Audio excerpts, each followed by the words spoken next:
JBS presents exclusive television coverage of the 2016 Jerusalem Post Conference from the Marriott Marquis Hotel in New York City.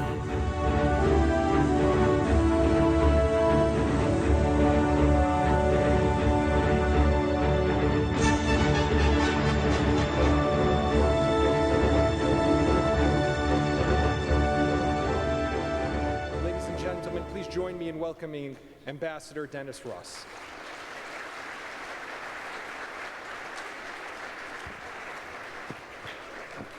Thank you. I feel it's both fitting and an honor actually to follow you, Matthew, and I knew your father very well. I knew his good works very well. And I also knew he was very much committed to the U.S.-Israeli relationship. He wasn't just committed to his Judaism and to Israel. He was a deep believer in the U.S.-Israeli partnership. And I want to talk about that, having written a book called Doomed to Succeed, the U.S.-Israeli relationship from Truman to Obama.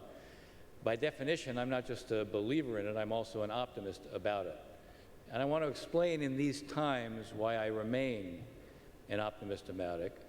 One way to do it is by putting it in perspective, by also understanding some of the lessons that we haven't learned over time, some of the mistakes that American administrations have made historically. If there's one constant lesson not learned that I found as I looked through the different administrations, it's that there was a tendency for us always not to understand the priorities of Arab leaders. I'll start with an example, a recent one. President Obama, as you all will recall, a couple of weeks ago went to Saudi Arabia. He met with the leaders of the Gulf Cooperation Council. This was a mission, if my book is called Doomed to Succeed, this was a mission that was, shall we put it, not doomed to succeed. The president was going there trying to persuade the leaders of the Gulf Cooperation Council to do more to fight ISIS. It was the right message. It's the right point to be emphasizing. But their priority is Iran. They see Iran as the main threat.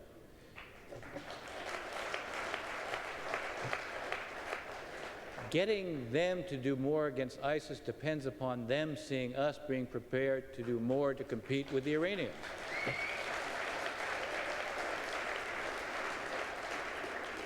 The starting point is to understand their priorities. A second example. Look at the administration's response in the first couple of weeks to what many call the knifing intifada. For the first couple of weeks, the reaction was to call for calm and an end to the cycle of violence. Now, the fact is, what was going on was the most intimate form of terror.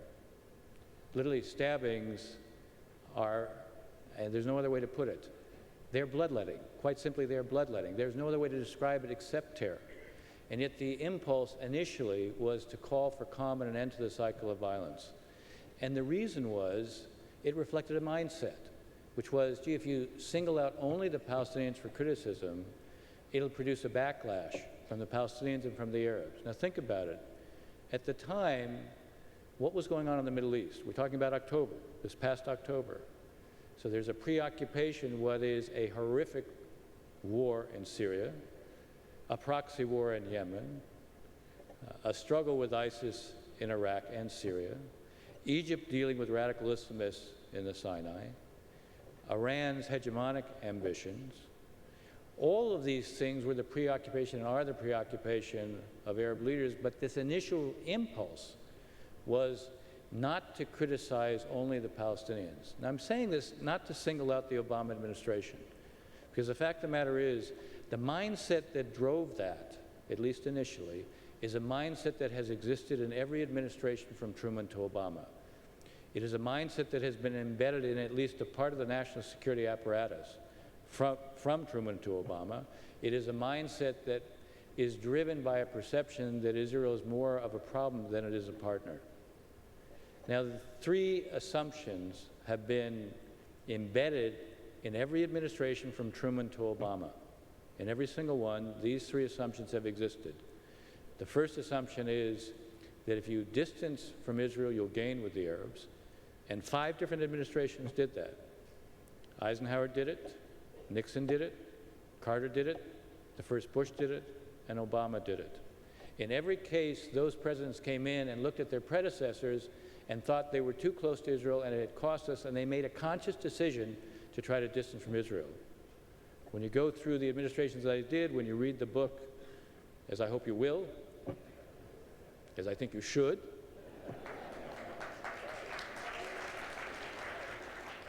one of the things you're going to see that I show in every administration that sought to distance from Israel gained nothing.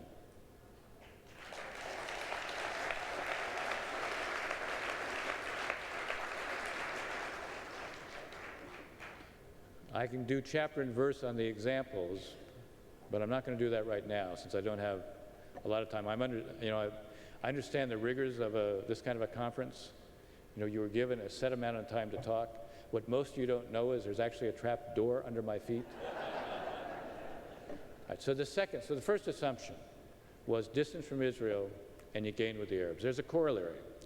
Cooperate with Israel and you lose with the Arabs. Again, I can do chapter and verse, but I want to cite one example that is perhaps the best, but certainly by no means the only. The first president to provide arms to Israel was John Kennedy. Truman doesn't do it, Eisenhower doesn't do it, Kennedy does it. Kennedy provides purely defensive weapons to Israel, the Hawk anti-aircraft missile. These were not mobile, so they could only be used against attacking aircraft. There was a tremendous debate within his administration before he made the decision to do this. Almost every ambassador we had in the Arab world sent in cables describing literally how the sky would fall. It was as if Chicken Little was riding these cables in. We would see our position collapse in the region. The Secretary of State was Dean Rusk. His argument was basically encapsulating what they said. He said, do this, Mr. President, and it will cause grave damage to the American position in the region. Now, as luck would have it for Kennedy, as luck would have it for Dean Rusk, the day that he's meeting the Crown Prince of Saudi Arabia, it happens to also be the same day that the news of the sale becomes public. And what does he find when he sees the Crown Prince of Saudi Arabia, who, by the way, was the real leader of Saudi Arabia at the time, Crown Prince Faisal? Faisal's not focused on this issue. What is he focused on? He's focused on the coup in Yemen, which is backed by Nasser. He says Nasser's trying to gain a foothold in the Middle East. He's trying to gain a foothold, not in the Middle East, but in the Arabian Peninsula, to threaten Saudi Arabia. We need you to provide arms and assurances to us. The arms to Israel, he doesn't raise. What's he raising is arms from the U.S. to Saudi Arabia. 1 week later, he goes to see the President of the United States, Kennedy, in the Oval Office. Does he decide at that point to raise the arms to Israel? Is that his preoccupation? It's a pregnant pause there. Obviously, had that been his preoccupation, I would have written a different book. He doesn't raise it. What does he raise? He raises our outreach to Egypt. He raises the fact that when Kennedy came in, he decides to provide economic assistance in the form of PL-480 funds, where you use American dollars to buy wheat from American farmers to provide to countries overseas. When Faisal comes to see Kennedy, at that point we are providing 2/3 of Egypt's bread supply. And Faisal says to Kennedy, your outreach to Egypt, the economic assistance you are providing to Egypt is freeing up resources to threaten all your friends and change the balance of power in the region. What we need are arms from you and assurances from you. Sound familiar? You think that's maybe what the President heard a couple weeks ago at the GCC summit? What have we been hearing from the Saudis, the Emiratis, the Kuwaitis, and others for the last couple of years? What was their concern about lifting sanctions against Iran as part of the nuclear deal? It's going to free up resources which will be used against us. What do these two examples represent? They demonstrate, in the first instance, what matters to Arab leaders. What is their main preoccupation? What is their main priority is their security and their survival. They were never going to make their relationship with us dependent upon our relationship with Israel. The threat to them came from their regional adversaries, whether it was Nasser in the 50s and 60s, or it was Gaddafi, or it was Saddam Hussein, or it was Iran today. That has been their preoccupation. Now, we don't always have to accept their priorities, but we have to understand their priorities if we're going to shape our policies more effectively in the region.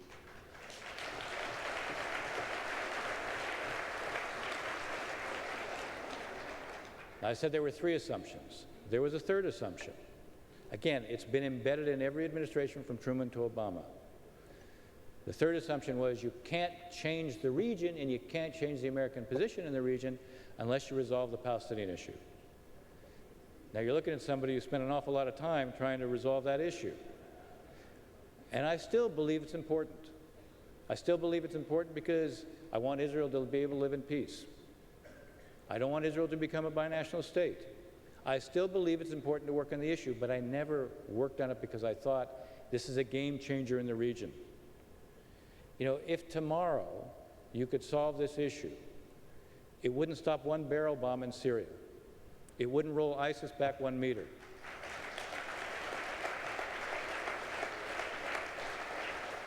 It wouldn't change Iran's ambitions in the region.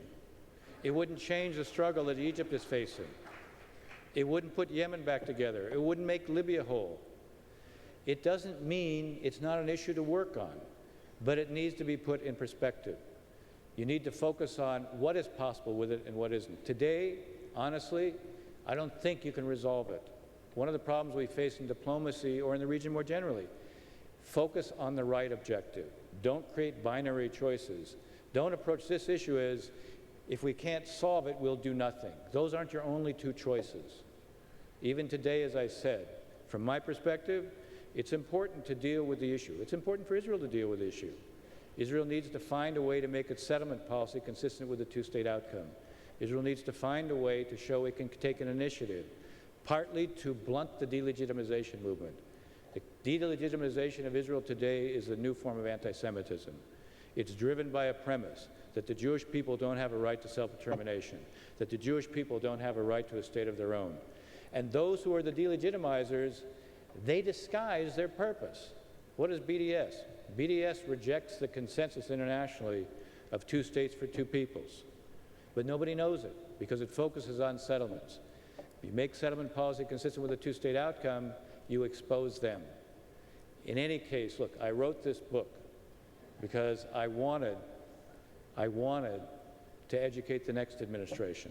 I wanted to focus on the lessons that haven't been learned over time. I am fundamentally an optimist about the relationship because I look at the region. I look at Israel. Mr. Gamliel, you said Israel is the only democracy in the region. It's a fact. It's not an argument. It's a fact.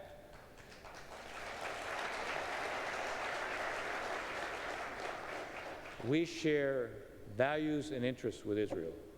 The same forces that threaten Israel threaten us. You know, we need an America that is engaged in the world, right?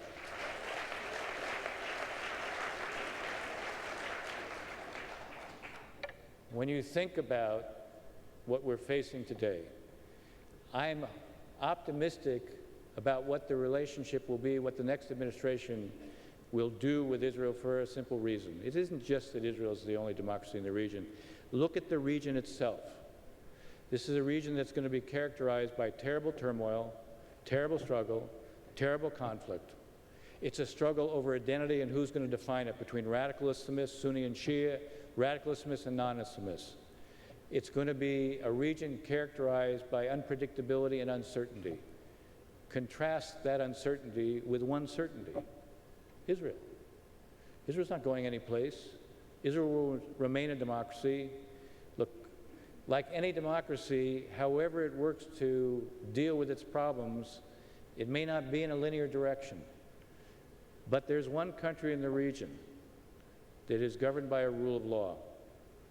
There's one country in the region that has a separation of powers. There's one country in the region that has an independent judiciary, an independent Supreme Court that should be protected. There's one country in the region that has freedom of speech, freedom of assembly, freedom of the media. There's one country in the region with regularly and unregularly scheduled elections. I know you prefer to have more regularly scheduled elections. I know that. But you know what? There's one country in the region where the loser accepts the outcomes in elections. The real hallmark of democracy.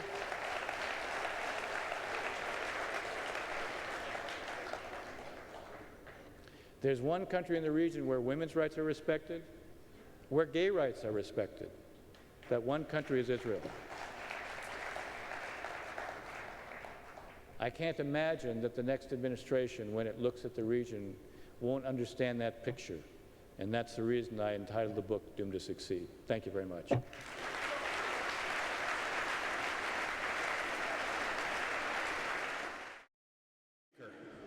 Not far from here, there's what can be described to some extent as a battlefield. It's not the Gaza Strip, it's not Lebanon, it's not Syria, but it's the United Nations, where we can find some of the worst anti-Israel rhetoric on a daily basis. There to defend the Jewish state is Ambassador Danny Danon, a former Minister of Science, Deputy Minister of Defense. When the Security Council gathers to condemn Israel, Ambassador Danon is there. When the Palestinian envoy refuses to condemn the violence and condemn terror, Ambassador Danon is there to make sure the world pays attention. Ladies and gentlemen, Israel's Ambassador to the United Nations, Danny Danon.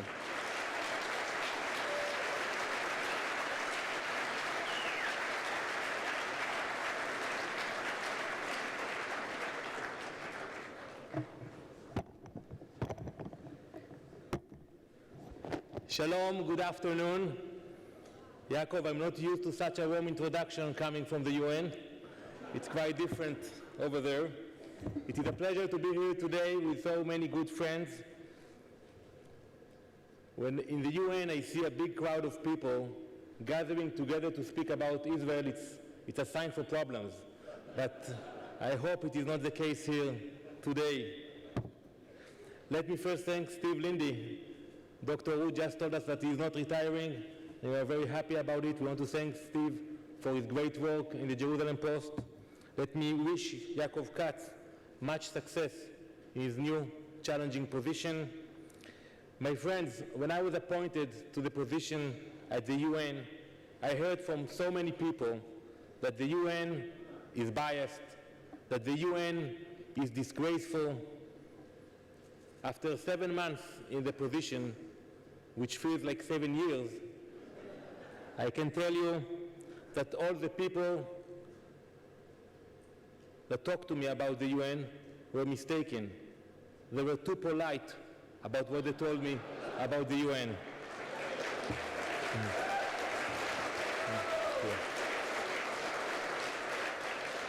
In the UN of today, they accuse Israel of everything and anything.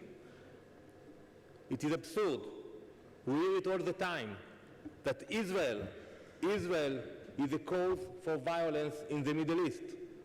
Not ISIS, not Assad, not the incitement, but we are. I have to say, there are many New Yorkers here in the crowd, and in New York, I found a warm, strong Jewish community. But when I cross First Avenue every morning, it is a different universe entering the halls of the UN. In the upside-down world of the UN, it makes sense to pass 22 resolutions against Israel and 0 resolutions against Syria. This is the reality of the UN today. Israel has faced daily terror attacks. We all seen the stabbings and the shootings. What is the UN response? Blame the victims and excuse the killers. And they tell us, many officials in the UN, you have to understand Palestinian terrorism. It's natural.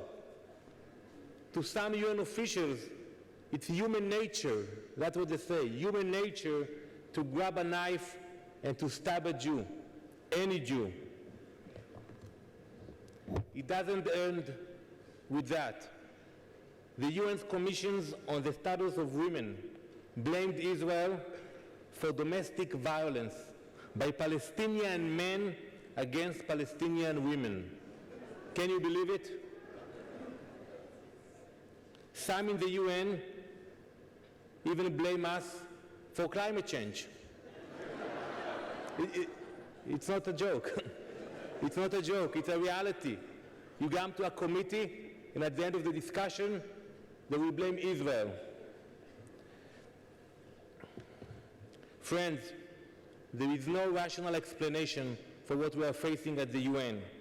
It is not based on facts or evidence. It is purely an obsession. We all know about it. It is not new to us.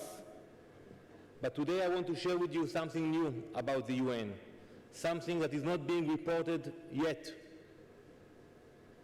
And I think every supporter of Israel should be aware of that. The Palestinians and their supporters are injecting anti-Semitism into the UN. With all the years of bias and hostility, we knew about the hypocrisy at the UN, but I didn't think it will come to the position where we are today. The Palestinians have crossed the line. And let me give you a few examples. The Palestinian representative to the UN, Mr. Riyad Mansour, only recently compared us, the Israelis, to the Nazis. Can you imagine that? When we heard those allegations from crackpots in the streets, we didn't accept it.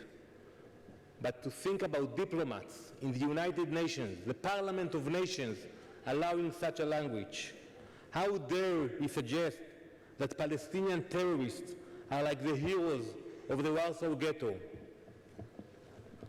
How disgraceful to compare cold-blooded killers who kill innocent Israelis, women and children, to Jews who fought the Nazis. Shame on him. Shame on Representative Mansour for saying that.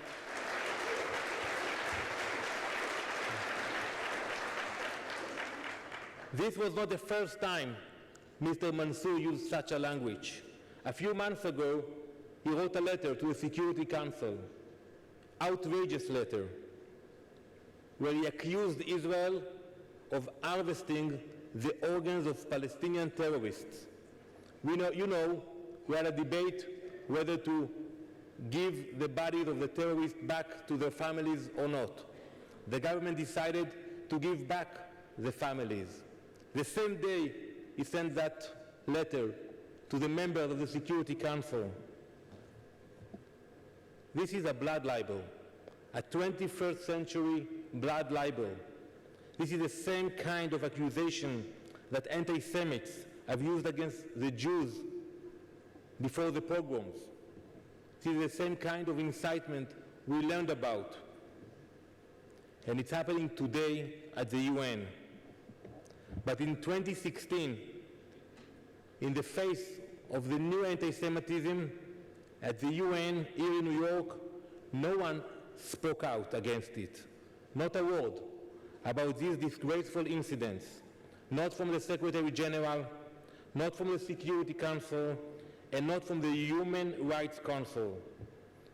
Some reporter, it was not from the Jerusalem Post, asked the spokesperson for the Secretary General about it. And let me quote what was his response. He said, the remarks were, and I quote, not helpful to the peace process. That's it, not helpful. Friends, UN officials and diplomats are staying silent about this new anti-Semitism in the UN. But we want to stay silent is to legitimize it, and we have to speak out. All of us here, we have to speak out. We have to speak out when we use slander and lies used as a cover for anti-Semitism. We have to speak out when the Human Rights Council creates a blacklist of companies in Judea and Samaria, in Jerusalem and the Golan Heights. Who would have imagined 70 years after the Holocaust that the UN would create lists to encourage boycott of Jewish companies? We have to speak out, and we must fight back. Some people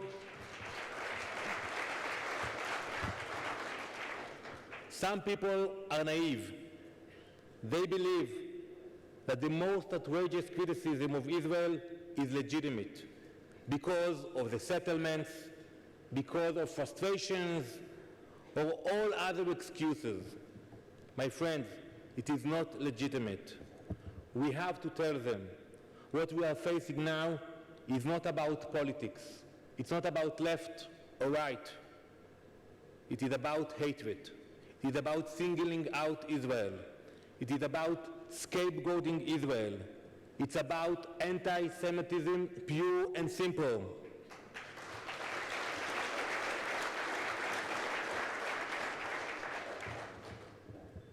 I was not quiet about it. I met Ban Ki-moon, the Secretary General. I raised it in every meeting with my colleagues, the ambassadors, and I will continue to do so. Unfortunately, it was not only the Palestinian representative using such language. 2 weeks ago, the ambassador from Venezuela asked on the floor of the Security Council, and I quote, "Is Israel trying to carry out a final solution against the Palestinians?" Can you believe it? When I heard that, I immediately demanded a clear apology for this outrageous remark.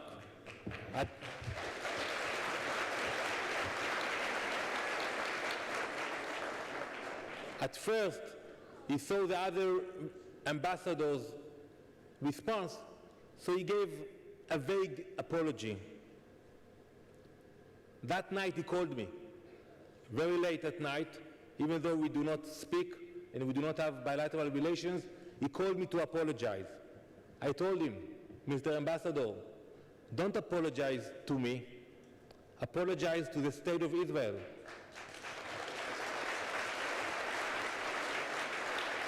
Apologize to the Jewish people. And do it publicly, not over the phone." And after a few days, so he did.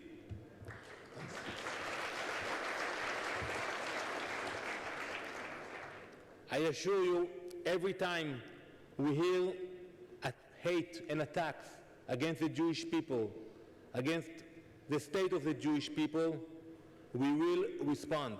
We will continue to respond for every lie.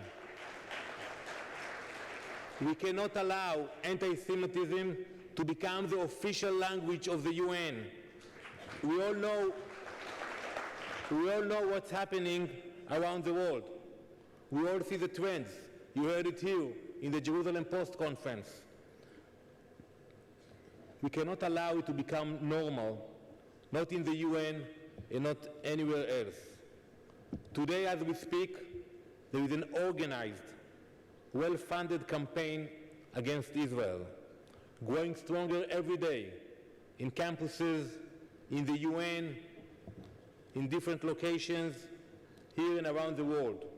A movement that spreads hatred, a movement that lies about Israel, a movement that calls for the boycott of the Jewish people.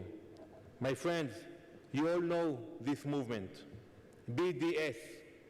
BDS hides behind the mask of civil rights, liberty, peace. It is a lie. BDS is a modern day of anti-Semitism. We are at the UN leading the battle against BDS in the hold of the UN. We are organizing next week the first ever International Student Summit to fight BDS.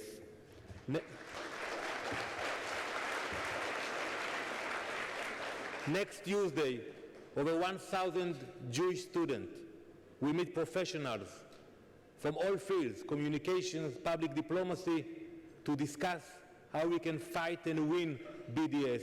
And we will do it inside the UN, in the General Assembly of the UN, where we will send a clear message that we are here to fight and we are here to win the BDS movement.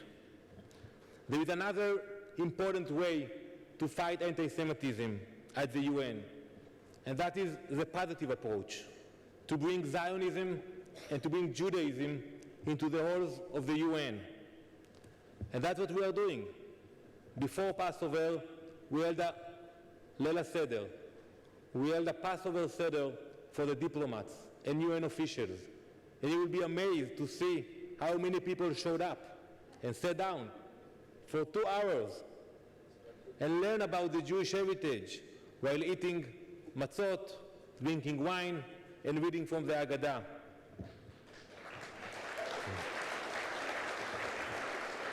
We had a concert in the UN with Shimon Buskila, one of my favorite famous singers and songwriters in Israel, where we celebrated the heritage of Jews who fled Arab countries. We can tell the story of Israel in different ways, and we're doing it. Recently, on Yom HaAtzmaut, we invited the ambassadors to the show Fiddler on the Roof in Broadway. And they sat down for 3 hours and learned about the Jewish heritage. And this is a way to convey the message, to build bridges and partnership with new countries. For years, the Israeli mission to the UN asked the UN to recognize Yom Kippur as an official holiday.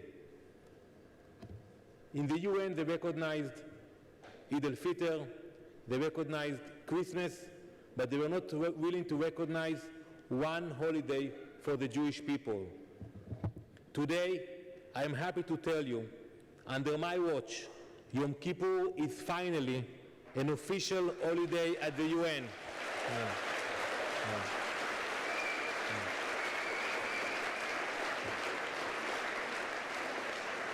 You all know that in Yom Kippur we go to the shul, we repent, we do tshuva. So today also in the UN they will have one day to do tshuva and to repent. Ladies and gentlemen, before I conclude, I want to share with you a story that happened 30 years ago. An Israeli ambassador to the UN went to see the Lubavitcher rabbi to get a blessing. The rabbi spoke to him in Hebrew and told him, אתה הולך לבית של שקרים. תזכור ששם במקום חשוך לגמרי, אם תדליק נר אחד קטן, האור יראה למרחוק וכולם יראו אותו. The rabbi told the ambassador, you are going to a house of lies. Just remember that in that dark place, if you light one small candle, everyone will see it. That ambassador was Benjamin Netanyahu, our prime minister.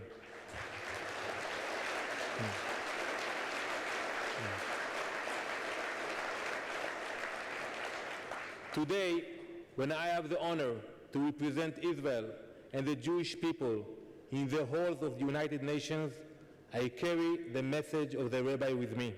And I will continue to walk proud and tall, representing the state of Israel and the Jewish people in that place. Thank you very much. Thank you.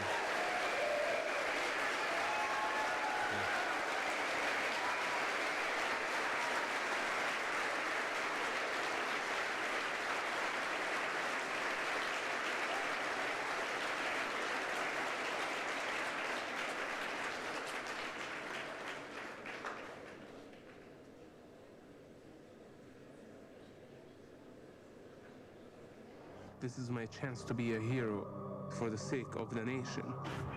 But Allah had other plans for me.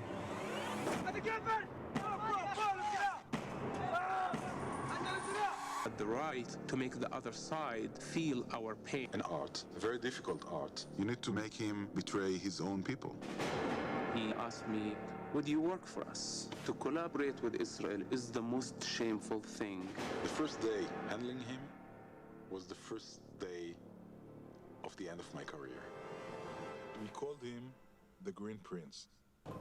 My father was the top Hamas leader in the West Bank.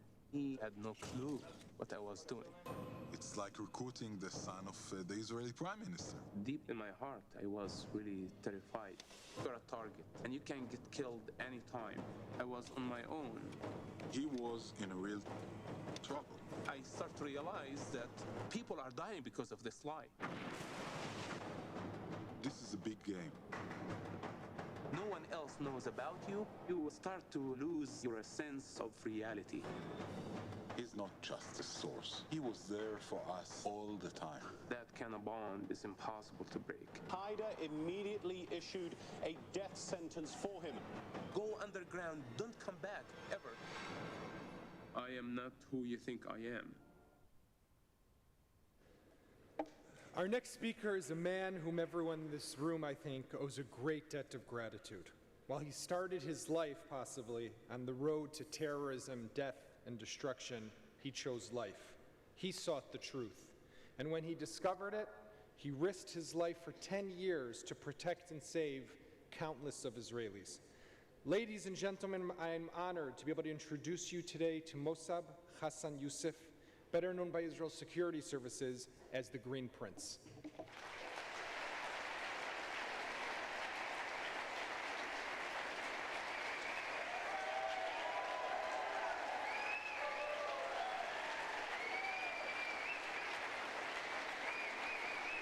Thank you very much.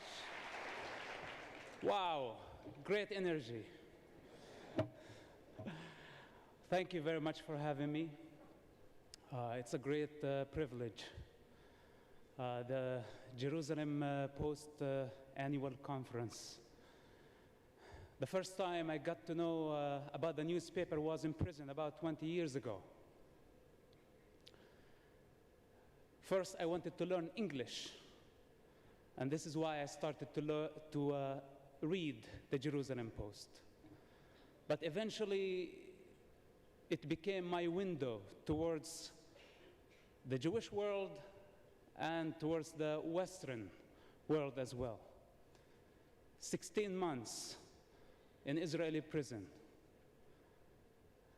reading almost every day. So I have some connection to the Jerusalem Post somehow.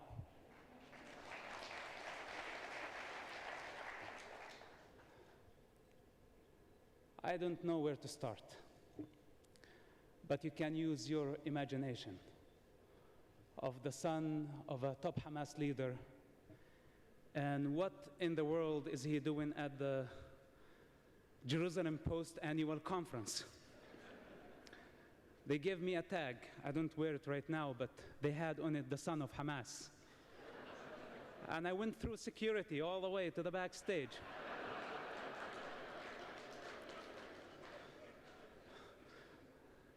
You gotta trust them, guys. Two guys working on the top of a very high building. One Jewish, and the other guy is an Arab. The Jewish guy opened his lunch, and there was a shawarma. And he said, "Enough shawarma. If tomorrow my sandwich is gonna be shawarma, I will jump and kill myself." The Palestinian guy or the Arab guy opened and was falafel.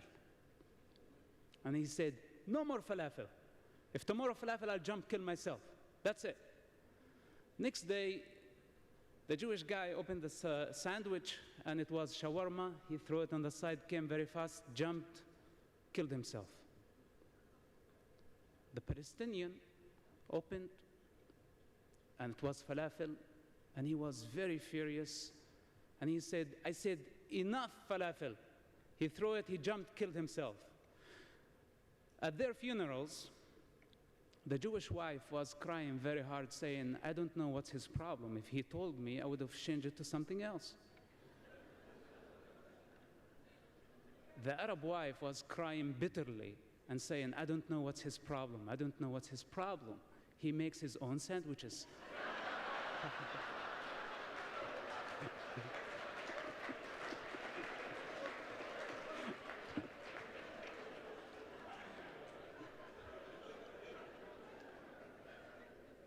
Okay, back to the story. It's very hard, to encapsulate a human journey, a human evolution in any form of language. Rather than English is not my mother tongue, but I try as much as I can. Truth at those heights cannot be conveyed in any form, actually. Not a movie, not a book, not a speech. We cannot reduce ourselves to words that cannot defend themselves. And somebody is going to take this speech, take it out of the context, and serve maybe some Palestinian agenda, eventually. This is how it works. People don't see things for what they are.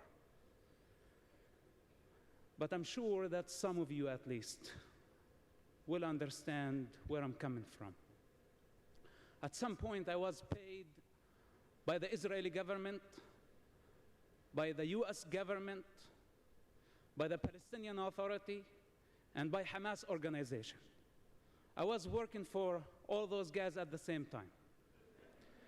So today, if I speak with the authority of experience. It's not from the books. It's not a second-hand knowledge that I got from somebody. I don't represent government or politicians. I represent myself. I am an individual. I am not an organization. And I don't like to take sides, because I don't belong to nations. I don't belong to the crowd.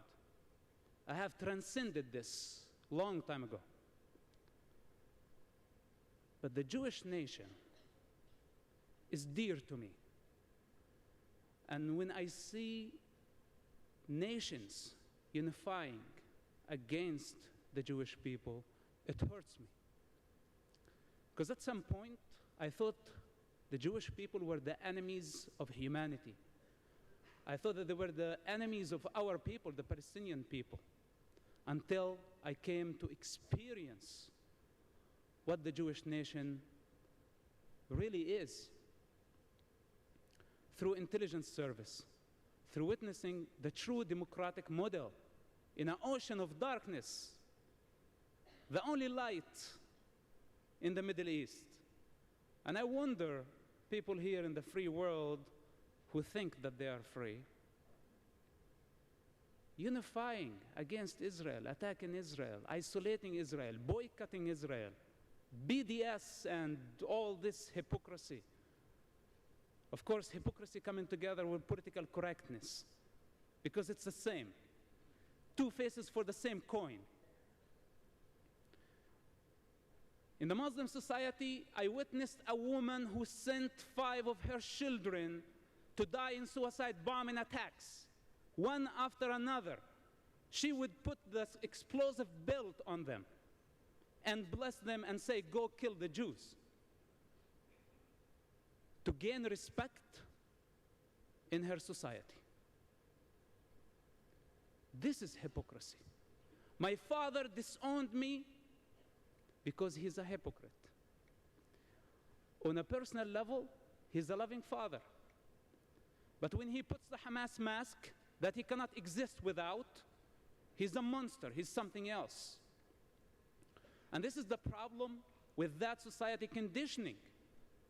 That if you take individuals on the side, they're just human beings like us. Any of us could have or have been brought in that environment, would be conditioned in the same way.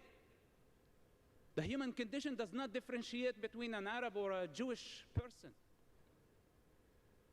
But the collective mind of the society is representing something. Is representing an ideology, a culture, a state of consciousness that calibrates in darkness, that calibrates in the 7th and 6th centuries.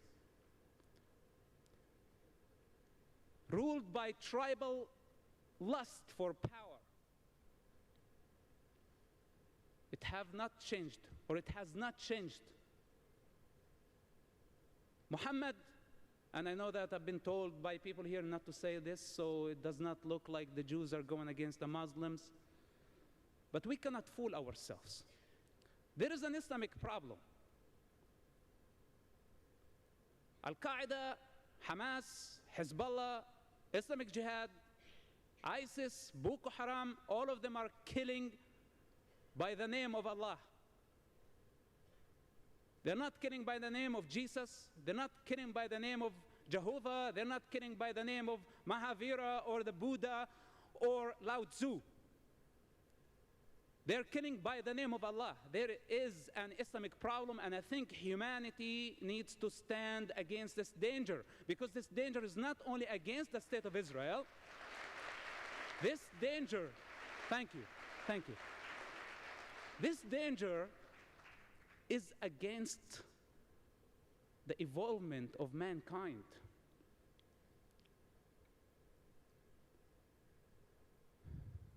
Political correctness. I don't know if there is any CNN reporters or representatives here tonight. You know, political correctness, when my friend invited me to his wedding and he asked me to wear a tuxedo, and I thought it was a Speedo for a second. There is a big difference, right? That would have been politically incorrect. But when it comes to matters, universal issues, when we see waves of violence and darkness taking over and spreading, and we choose to stick our head in the sand with the name of political correctness, the truth is that we are afraid. And we are trying not to provoke them more. We are trying not to create a religious war. But there has been a religious war, whether you like it or not. The better way is to face it, to grow up, and face it with courage. This is what I say. The problem is not in the individual. We are not against the Muslim people. I cannot be against my mother and my father and my people. They're just people. And there are idiots everywhere in every nation. But I'm talking about the collective consciousness of nations, of regions, and the cosmic consciousness of all humanity. The Muslim people have a problem, and their problem is in their belief system. They have to face it, and we need to encourage them to fight the good fight, as I did. If I was able, you know, I had privileges as the son of a top Hamas leader. I had something to lose. But the average Muslim person don't have lots of things to lose. They're already living in darkness and misery. If they leave it, it's better for them. When I left, I did not leave misery. I left privilege. I left position. I was paid. I was protected. Everybody wanted me to stay wearing the mask. I am a living example and a challenge, and I will continue to be, to every individual who live in the Muslim world, that this is the time to grow up, to destroy the walls, and to transcend the conditioning of the society. This is the only way. But to tell them, no, Islam is a religion of peace,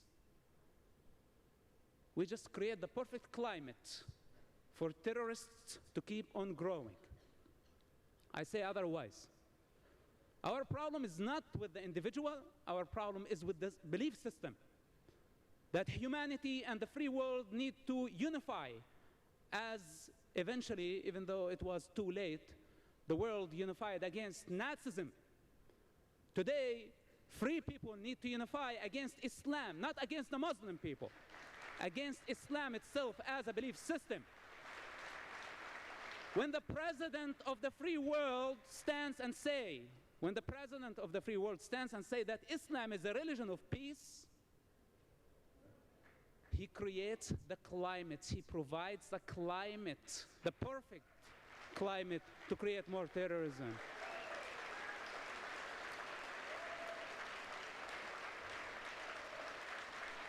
I hope that my message does not come across I don't want to create more chaos, but there is no other way.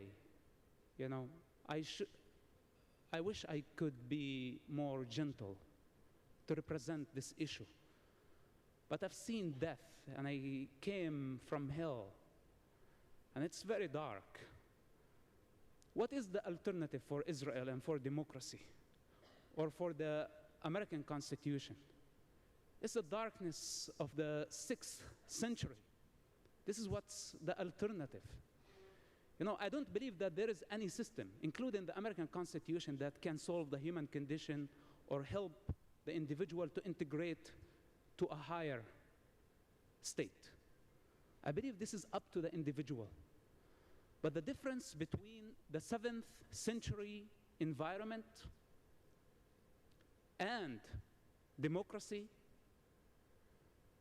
that the individual has more room and more peace or peaceful environment to grow.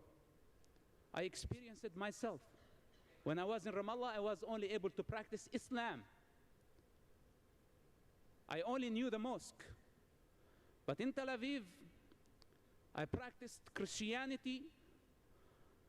When I was a Muslim also, I practiced Islam in Jerusalem, the capital of Israel, where the Jewish people are not allowed to worship at their Temple Mount. Then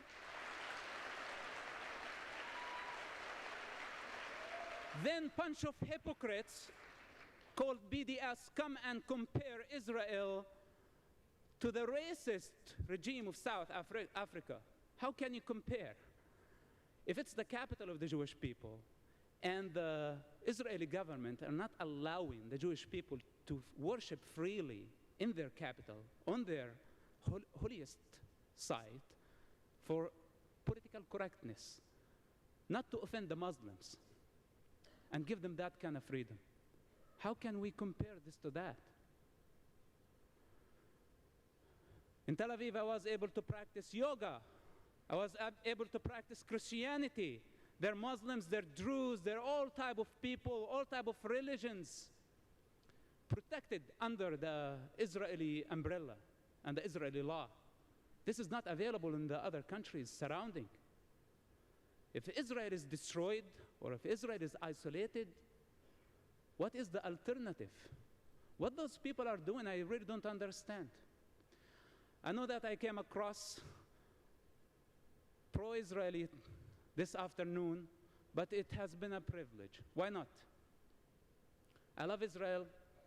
I love what Israel stands for, its ethics, its values, its democracy, its love.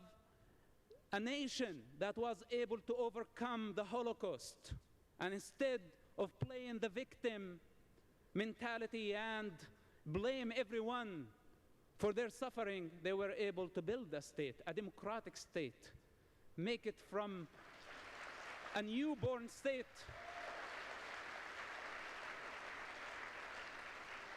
to an advanced and completely developed state in less than 25 years.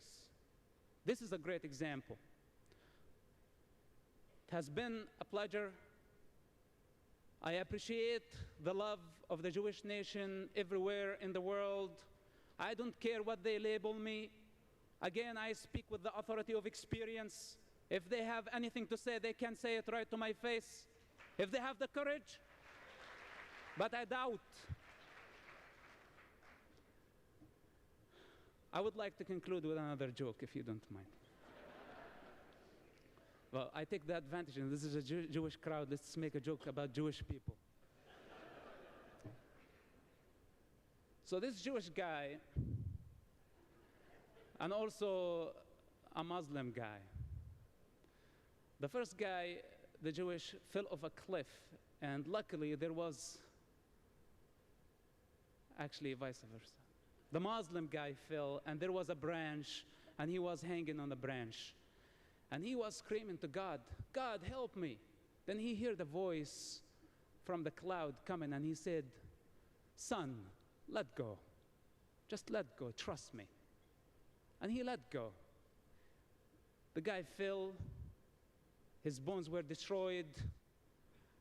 And God said to him, "You idiot, you shouldn't listen to me next time. You learned your lesson." And a Jewish guy fell, and he was hanging on the branch. And he said, "God, help me." And he heard the voice, "Son, let go. Trust me. Just let go." And the Jewish guy screamed back and said, "Help! Is there anyone else up there?" This tells us maybe the difference. Thank you so much for coming. God bless you. God bless Israel. Thank you very much.